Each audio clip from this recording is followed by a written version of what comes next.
Bolt on turbo ni power dia boleh belah ke bang? Mana beza dengan 2.4? Assalamualaikum. Hari ni kita di AFN Performance Sungai Bakap. Baru clear, baru boleh relax, baru boleh buat video. Tadi penuh orang servis lah. So, yang ni Bolt on turbo lah. Asalnya engine 2.0. Kita kasih masuk turbo TD04. Korang boleh tengok kat sini dia CVT. CVT engine 2.0. Jadi ada customer yang minat pergi daripada 1.8 pergi 2.0 ataupun daripada 1.8 pergi 2.4 kan.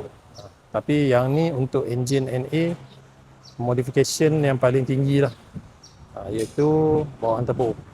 Dan biasanya kita masukkan rally art lah. Yang ni macam korang boleh tengok kita dah siap spray ANS lah. Ini intercooler rally art. So kat sini kita ada tukar blow off, intake, ada Busolanite dengan fuel regulator. Okay, ECU Evo lah. Intake pun kita bagi intake Evo, throttle body Evo. So bateri masih kat depan lah. So kita tengok dia punya exhaust pula. Sekarang ni kita akan tune lah. Kereta ni anggaran horsepower 200 lebih lah horsepower. So yang ni exhaust HKS, bagi nampak gemuk sikit lah. Yang ni aku minat exhaust yang macam ni. Dia punya muffler agak besar, so jadi macam Evo sikit lah kan. So dia punya piping kita dah tukar lah. Piping pun kita dah tukar 3 inci lah. So ada juga yang tanya, bila dah Bolt on turbo ni power dia boleh belah ke bang? Mana beza dengan 2.4? So Bolt on turbo mestilah lagi power lah. Macam ni CVT, kereta apa yang dia boleh tapau lepas dah Bolt on turbo? Sebenarnya banyak kereta yang dia boleh tapau. Sebab horsepower 200 lebih ni dengan CVT,